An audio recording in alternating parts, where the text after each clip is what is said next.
काल मी ग्राउंडवर जाताना नो पार्किंग मध्ये गाडी लावली. बाहेर आल्यावर बघतोय काय, टोविंग ट्रॅफिकवाल्यांनी माझी गाडी उचलून नेली.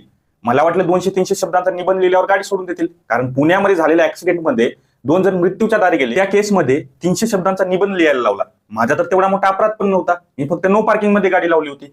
पण तिथे गेल्यावर 785 रुपयाची मला फाईन लावली.